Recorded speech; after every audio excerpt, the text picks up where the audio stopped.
Hello students. कल हमने अपना चैप्टर स्टार्ट किया था जीव जगत द लिविंग वर्ल्ड, जिसके बारे में कल हमने बेसिक के बारे में बात करी थी। तो बेसिक में सबसे पहले हमने ये पढ़ा था कि जीव विज्ञान क्या होता है, हमारा जीव विज्ञान के जनक क्या होते हैं। उसके बाद हमने इसके टाइप्स पढ़े थे कि जीव विज्ञान के कितने टाइप्स हैं। इसके दो टाइप्स होते हैं, जंतु विज्ञान तथा वनस्पति विज्ञान, और इनके जनक कौन से होते हैं। उसके बाद बात करी थी हमने सजीव की कि लिविंग्स क्या होते हैं। तो लिविंग्स के बारे में हमने पढ़ा था कि वह जीव जो अपने बारे में सोच सके, विकास कर सके, वृद्धि कर सके, वो होते हैं हमारे सजीव। उसके बाद हमने जीवधारियों के लक्षण के बारे में बात करी थी। जीवधारियों के लक्षण यानी कि जिनके अंदर सजीव की क्षमता हो। उसके बाद हमने जो हमारा फर्स्ट लक्षण था वो था वृद्धि यानी ग्रोथ, कि ग्रोथ क्या होती है। तो वृद्धि के बारे में हमने बात करी थी कि वह जीव जो वृद्धि करता है, यानी कि जीवों के भार तथा संख्या में वृद्धि होना, यानी कि जीवों का भार और उनकी संख्या में वृद्धि होना, ये इसके द्वियुग्मी लक्षण है।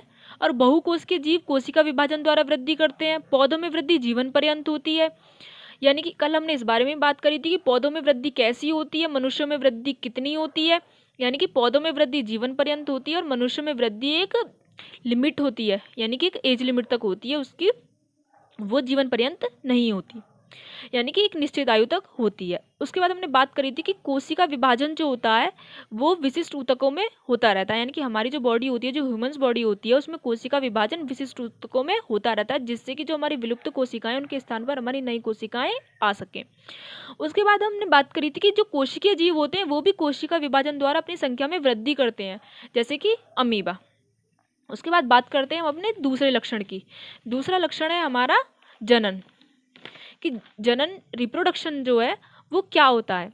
कल हमने एक चीज के बारे में और बात करी थी कि हमारे विशिष्ट लक्षण क्या होते हैं।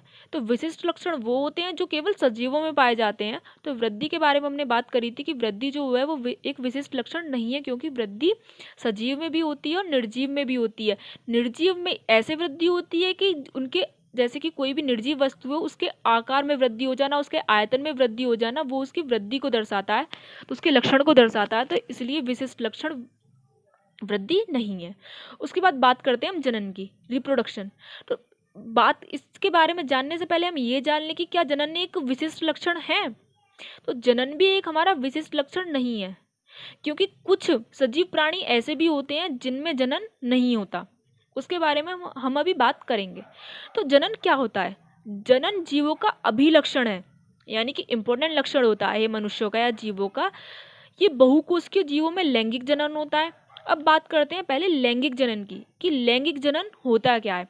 तो लैंगिक जनन के बारे में जानने से पहले हम ये पढ़ लेते हैं कि लैंगिक जनन को बोलते हैं सेक्सुअल रिप्रोडक्शन, यानी कि जिसमें दो विपरीत जनक की आवश्यकता होती है। विपरीत जनक यानी कि नर और मादा, नर और मादा दोनों की आवश्यकता होती है। नर और मादा, नर में नर युग्मक, मादा में मादा युग्मक, जब ये दोनों आपस में मिलन करते हैं तो इनसे जाइगोट बनता है और जाइगोट से बनती है नई संतान, और इसी को ही लैंगिक जनन कहते हैं, यानी कि अपने जैसी संतान उत्पन्न करना।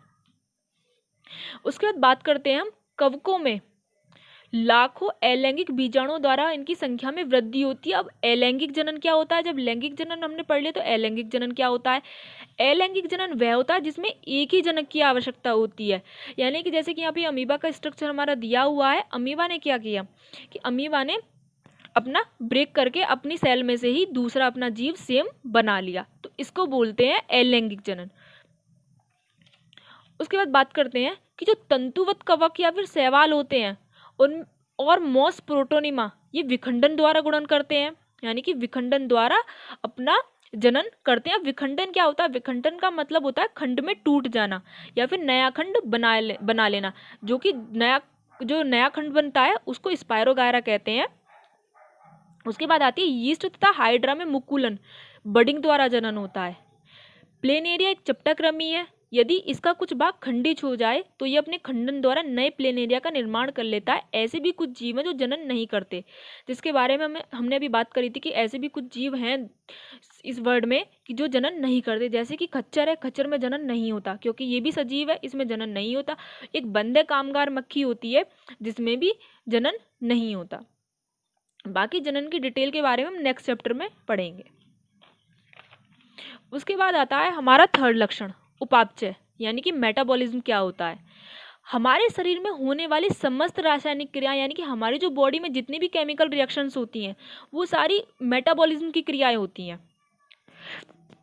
किसी भी निर्जीव में, जो कोई भी निर्जीव है उसमें मेटाबॉलिज्म की क्रिया नहीं होती। शरीर के बाहर कोशिका मुक्त तंत्र में उपापचय की क्रियाएं प्रदर्शित हो सकती है, यानी कि जो हमारी बॉडी है उसमें जो कोशिका मुक्त तंत्र है उसमें भी हमारी मेटाबॉलिज्म की जो क्रियाएं वो प्रदर्शित हो सकती हैं। ऐसे जीव शरीर के बाहर परखनलीय पात्रे में एकाकी क्रियाएं, आइसोलेटेड इन विट्रो क्रियाएं दिखा सकते हैं, यानी कि जिसके बारे में हमने बात करी थी कि जो शरीर के बाहर जो कोशिका मुक्त तंत्र में जो क्रियाएं प्रदर्शित होती हैं, जो ऐसे जीव होते हैं वो आइसोलेटेड इन विट्रो द्वारा इन क्रियाओं को करते हैं, लेकिन ये एक जैविक क्रिया नहीं होती। यद्यपि ये निश्चित है कि जैविक क्रियाएं हैं, लेकिन ये भी बात निश्चित है कि जो उपापचय है या फिर मेटाबॉलिज्म है वो हमारी जैविक क्रिया होती है। अतः उपापचय की क्रिया निरपवाद जीवों के विशिष्ट गुण में परिभाषित होती है, यानी कि जो हमने वृद्धि और जनन के बारे में पढ़ा था वो विशिष्ट गुण नहीं थे। जो हमारा मेटाबॉलिज्म है वो हमारा एक विशिष्ट गुण है, क्योंकि निर्जीवों में कभी भी मेटाबॉलिज्म या फिर उपापचय की क्रिया नहीं होती। उसके बाद बात करते हैं हम संवेदनशीलता तथा अनुकूलता, यानी कि सेंसिटिविटी एंड एडॉप्टेबिलिटी।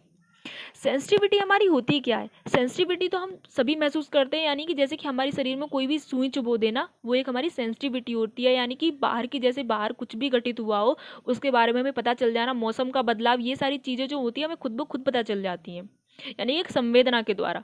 तो इस चीज़ को बोलते हैं हम सेंसिटिविटी।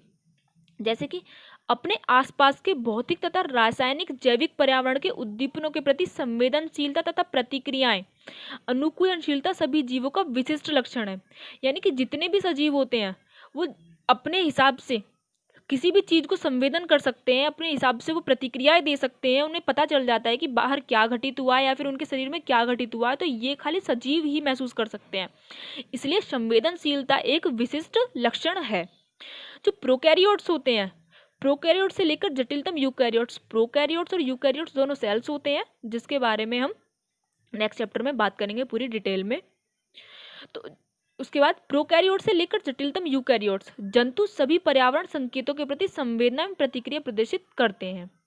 जैसे कि पादप एवं जंतु दोनों मौसमी प्रजनकों में जनन दीप्ति काल से प्रभावित होता है, यानी कि जैसे कि प्लांट्स होते हैं और जंतु होते हैं, दोनों में जो जनन होता है वो एक निश्चित जो काल होता है इनका, एक निश्चित काल में ही परिभाषित हो सकता है, यानी कि इनका एक अपना फिक्स टाइम होता है कि उस टाइम पे ये जनन करते हैं।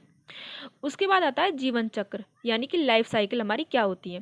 तो किसी भी सजीव की लाइफ साइकिल उसके जन्म से शुरू होती है, जन्म के बाद वो वयस्क होता है, वयस्क यानी कि वो जवान होता है, उसके बाद उसमें वो जनन करता है, जनन करने के बाद वो वृद्धावस्था को प्राप्त होता है, उसके बाद उसकी मृत्यु हो जाती है। ये प्रत्येक सजीव का जीवन चक्र होता है। प्रत्येक सजीव यानी किसी भी जंतु का जीवन चक्र होता है, ये किसी भी प्राणी का जीवन चक्र होता है, यानी कि जैसे कि सभी जीव एक निश्चित जीवन चक्र का अनुसरण करते हैं, जिसके बारे में हमने बात करी। निश्चित जीवन चक्र हमारा यही होता है, जन्म से लेकर वयस्क तक, वयस्क से जनन, जनन से वृद्धावस्था और वृद्धावस्था से मृत्यु।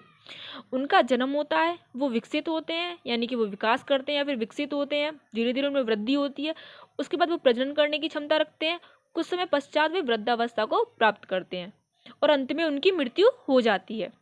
अतः जीवों में क्रमबद्ध रूप से विविध क्रियाएं होती हैं, यानी कि जो जीव होते हैं उनमें क्रम से ही सारी क्रियाएं होती हैं। क्रम से यानी कि जन्म से लेकर मृत्यु तक जो भी क्रम है वो उनका क्रमबद्ध क्रम होता है, जिन्हें सम्मिलित रूप से जीवन चक्र कहते हैं। उसके बाद आता है हमारा जीव द्रव्य यानी कि प्रोटोप्लाज्म। तो प्रोटोप्लाज्म हमारा होता क्या है? जो जीवधारी होते हैं उनमें वास्तविक जीवित पदार्थ जीव द्रव्य होता है, यानी कि जितने भी जीवधारी हैं उनमें जो जीवन का अर्थ होता है, जिसके द्वारा वो जीवित होते हैं, वो जीव द्रव्य होता है। जीव द्रव्य में सभी जैविक क्रियाएं होती हैं तथा जीव द्रव्य में होने वाली रासायनिक तथा भौतिक क्रियाएं, परिवर्तनों तथा वातावरण के बीच आदान प्रदान की क्रियाएं ही जैविक क्रियाएं कहलाती हैं। जीव द्रव्य हमारा एक तरीके से इंपॉर्टेंट भी है, क्योंकि ये बहुत बार हमारे एग्जाम में पूछा जाता है कि जीव द्रव्य या फिर प्रोटोप्लाज्म हमारा होता क्या है। इसके बारे में डिटेल में हम नेक्स्ट चैप्टर में ही बात करेंगे। उसके बाद आती है हमारी कोशिका संरचना, यानी कि हमारी कोशिका संरचना होती क्या है। तो कोशिका संरचना यानी कि सेल स्ट्रक्चर, हमारा सेल स्ट्रक्चर किस टाइप का होता है। सेल स्ट्रक्चर के बारे में हमने पहले पता है कि हमारी सेल्स जो होती हैं वो 2 टाइप्स की होती हैं, प्रोकैरियोट्स और यूकैरियोट्स। तो सबसे पहले चाहे जीव एक कोश की हो या बहुकोश की है, सभी का निर्माण कोशिका यानी कि एक कोशिका द्वारा और बहुकोशिकीय का कोशिकाओं से होता है। पौधे जो होते हैं, पौधे और जंतुओं के सभी कोशिकाओं में जीव द्रव्य कोशिका कला से घिरे होते हैं। जितने भी प्लांट्स या फिर जंतु होते हैं उनमें जितनी भी कोशिकाएं होती हैं, कोशिकाओं में जीव द्रव्य होता है और जीव द्रव्य में कोशिका कला होती है। यानी कि जो जीव द्रव्य होते हैं वो कोशिका कला से घिरे होते हैं। पौधों में कोशिका कला के अतिरिक्त एक और स्तर होता है जिसे हम कोशिका भित्ति कहते हैं। आज के लिए इतना ही, और लक्षणों के बारे में हम आपके नेक्स्ट टॉपिक में बात करेंगे।